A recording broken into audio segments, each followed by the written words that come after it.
వచ్చుడు అనేది అసలు ఫస్ట్ ఏమో మరి ఆ సారు వీడికి వచ్చినాక మరి ఆయన పేరు బక్క నరసింహనా బొక్క నరసింహనా ఆయన పేరేందో మరి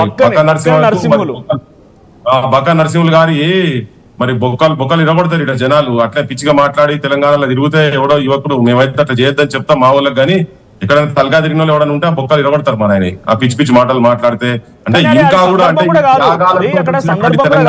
జరిగిన కార్యక్రమం మహానాడు అని చెప్పి వాళ్ళ పార్టీ అభ్యున్నతికో వాళ్ళకి తీర్మానాలు వాళ్ళ ఇంటర్నల్ విషయం వాళ్ళు ఏం మాట్లాడుకుంటారు అక్కడ అధికారంలో ఉన్నటువంటి చోట ప్రతిపక్షం ఉన్నటువంటి జగన్ విమర్శిస్తారా ఇంకేం చేస్తారా ఓకే సరే నిజంగా టీడీపీలో ఇక్కడ తెలంగాణలో కూడా ఉందనుకుంటే రేవంత్ రెడ్డి విమర్శించి రేవంత్ రెడ్డి ఒక ఎవరో మాట్లాడుకొచ్చారు ఎవరు ఆవిడ జ్యోత్స్న గారు స్పోక్స్ పర్సన్ అంట ఆవిడ ఏమన్నారంటే ఇక్కడ మా విద్యాశాఖ మంత్రి లేడు మా దౌర్భాగ్యం అని చెప్పన్నారు ఎస్ ఇట్స్ పొలిటికల్ కామెంట్ ప్రభుత్వం విమర్శించండి అంతవరకు ఓకే కానీ జనరలైజ్ చేసి తెలంగాణ అనే పదమే అర్థం లేదు అని అంటే అక్కడ జరిగినటువంటి కార్యక్రమంలో ఆ మాట మాట్లాడుకొచ్చిందని పక్కన చప్పట్లు కొడుతున్నారు కొంతమంది వాళ్ళు మౌనంగా ఉండి చప్పట్లు కొడుతున్నారు ఎవరు రియాక్ట్ కూడా కాలేదు అంటే ఇది టీడీపీ వాయిస్ గానే చూస్తున్నారా మీరు కూడా 100% ఇప్పుడు ఒకవేళ దాని మీద ఆబ్జెక్షన్ ఉంటే ఇమీడియట్ చంద్రబాబు నాయుడు కూడా అక్కడే స్టేజ్ మీద ఉన్నాడు కదా వాళ్ళ పార్టీ వాళ్ళు సపోర్ట్లు కొడుతున్నారు కదా మరి చంద్రబాబు నాయుడు వైఖరి అదే కదా 2 కన్నుల సిద్ధాంతం అంటే తెలంగాణ ప్రజలు ఇప్పుడు 3వ కన్ను తెరవాలి ఈ వాస్తవాలు ఏం జరుగుతున్నాయి ఏందనేది తెలంగాణ ప్రజలు కూడా గమనించాలి ఎవరి ఆంతర్యం ఎట్లా ఉన్నది చంద్రబాబు ఆంతర్యం ఎట్లా ఉన్నది ఇది మామూలు వేదిక కాదు కదా అది మహానాడు అంటేనే పాలసీ మేకింగ్ అది మళ్ళీ ఆయన పాలిట్ బ్యూరో మెంబరు అతని దగ్గరికి వచ్చిందంటే అది పాలిట్ బ్యూరో డిస్కషన్ జరిగి ఉంటది చంద్రబాబు లోకేష్ వీళ్ళందరూ కూర్చొని చెప్పమని ఉంటారు ఆయనకు ఈ లైన్ తీసుకోను ఇట్లా మాట్లాడు అని బరాబర్ చెప్పమని ఉంటాడు వాళ్ళు తెలంగాణను వాళ్ళే కించపరచుడు కాక మనోళ్ళతోనే అంటే మన ఏలే మన కంట పొడిచినట్టుగా చేసే ప్రయత్నం జరుగుతున్నది సో క్లియర్ కట్ గా అది చంద్రబాబుది వాళ్ళ పాలసీ ఇప్పుడు ఈ స్టేట్మెంట్ తోటి ఏంటంటే అసలు తెలంగాణ జనం కూడా సోయికి రావాలి ఇప్పుడు ఇటువంటి వాళ్ళ గురించి ఇప్పుడు ఈ పవన్ కళ్యాణ్లు చంద్రబాబు నాయుడుల ఈ బొమ్మలు కావచ్చు వాళ్ళ విగ్రహాలు కావచ్చు వాళ్ళ సంపాదించిన కావచ్చు ఇక్కడ పెడుతున్నారంటే మన అస్తిత్వాన్ని ఆగం చేసుడు ఇప్పుడు ఇక్కడ కూడా మనకేమైపోయిందంటే అక్కడ ఉన్నటువంటి రాజు ఇప్పుడు ఈయన చంద్రబాబు నాయుడు రాజు అయితే సామంత రాజు మా రేవంత్ రెడ్డి సామంత రాజు అయిపోయింది ఆయన సో ఈ రజాకార్ రేవంత్ నాయుడు పాలనలో ఇప్పుడు ఇటువంటి వాళ్ళు ఉంటే ఇప్పుడు ఆయన ఫస్ట్ ఆ తెలంగాణ పదం గురించి అని మాట్లాడింది కదా ఇప్పుడు వాళ్ళు ఏదో తెలియని స్టేట్మెంట్ ఇప్పుడు మన ప్రొఫెసర్ నాగేశ్వర్ గారు వాళ్ళది ఇంటర్నల్ గా సోర్స్ ద్వారా తెలిసినటువంటి స్టేట్మెంట్ మీద వాళ్ళు కేసులు బుక్ చేసి పోలీసులు వచ్చి అరెస్ట్ చేస్తా అంటే నేనే ఆపినా అని చెప్పని పవన్ కళ్యాణ్ చెప్పింది కదా ఇప్పుడు తెలంగాణ అంటే అసలు పదవే లేదు అందులోని ఇప్పుడు మన ముఖ్యమంత్రి రేవంత్ రెడ్డి కూడా ఫస్ట్ ఈ బార్డర్లకు రానివద్దు అయితే నేను ఇక్కడ చెప్పాలనో వద్దో కరెక్ట్ కాదో తెలియదు కానీ నేను ఈ డిబేట్ లో చాలా మంది కాంగ్రెస్ నాయకులను కూడా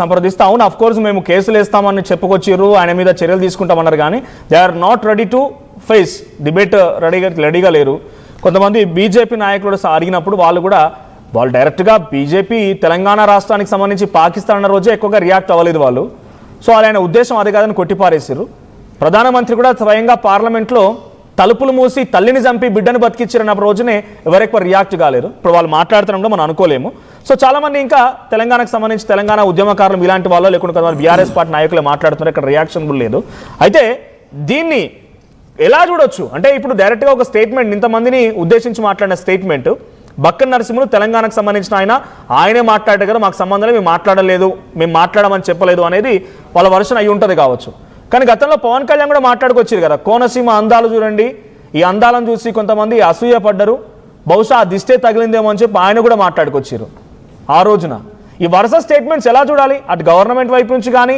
ఇండివిజువల్గా పార్టీస్ పరంగా కానీ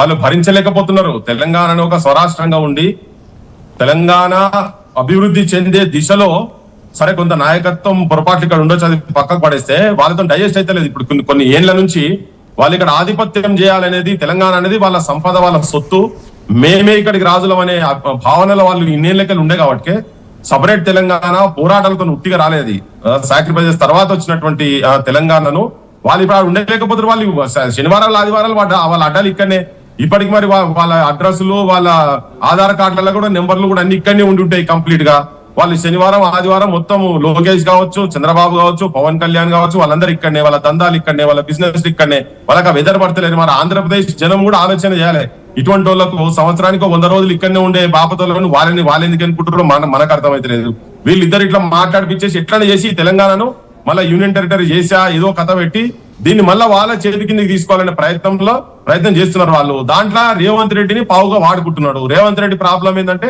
ఓటుకు నోటు కేసులో ఆయన ఇరికి ఉన్నాడు, ఇద్దరు కలిసి ఇరికి ఉన్నారు. సో వీళ్ళిద్దరు కలిసి బీజేపీ చేతులు ఉండాలి. బీజేపీ ఏమో డైరెక్ట్ ఢిల్లీలో చాలా ఓపెన్ గా క్లియర్ కట్ గా ఒక సందర్భంలో కాదు 3-4 సందర్భాలలో చాలా అవమానంగా నీచంగా హీనంగా మాట్లాడిండు. ప్రధానమంత్రి మాట్లాడితే దాని మీద మన తెలంగాణ బీజేపీ కూడా మాట్లాడతలేరు. కానీ జనం ఇది అంతా అబ్జర్వ్ చేస్తున్నారు. జనం చైతన్యవంతంగా అబ్జర్వ్ చేస్తున్నారు. యువకుల లోపల ఒకసారి బీఆర్ఎస్ పార్టీ కూడా రియాక్ట్ అయింది కాబట్టి ఆ ట్వీట్ కూడా చేసిన దాంట్లో సింగిరెడ్డి నిరంజన్ రెడ్డి ఉన్నారు. నేను లైవ్ లో ఆయనకు ఫోన్ చేస్తున్నా, మాజీ మంత్రి సింగిరెడ్డి నిరంజన్ రెడ్డి గారికి. సో ఒకసారి పిసార్ పాసిబుల్ ఆ ట్వీట్ కూడా పే చేయండి. బీఆర్ఎస్ పార్టీ చేసిన ట్వీట్. సో తెలంగాణలో పుట్టి ఇక్కడే పెరిగి ఇక్కడి ప్రాంతాన్ని అవమానిస్తే పుట్టగతులు లేకుండా పోతారన్నట్టుగా బీఆర్ఎస్ పార్టీ ఒక ట్వీట్ చేసింది. రైట్, ఆ సింగిరెడ్డి నిరంజన్ రెడ్డి గారు దాంట్లో మెన్షన్ చేసిరంట. సో ఆయన మెన్షన్ చేసి ట్వీట్ చేసిన దాంట్లో తను లిఫ్ట్ చేయట్లేదు నిరంజన్ రెడ్డి గారు. సో ఒకసారి శ్రీనివాస్ గౌడ్ కూడా ట్రై చేస్తాను, ఎందుకంటే తెలంగాణలో మంత్రులుగా ఉన్న వాళ్ళంతా కూడా వీళ్ళంతా తెలంగాణ ఉద్యమకారులే ఆ రోజు. బీఆర్ఎస్ ట్వీట్ చూడండి. షాద్ నగర్ల గడ్డలో పుట్టి తెలంగాణ మట్టిలో పెరిగి చంద్రబాబు మెప్పు కోసం బక్కన్ నరసింహులు డిక్షనరీలో తెలంగాణ అనే పదం లేదు అని వ్యాఖ్యానించడం దుర్మార్గం, దురదృష్టకరం.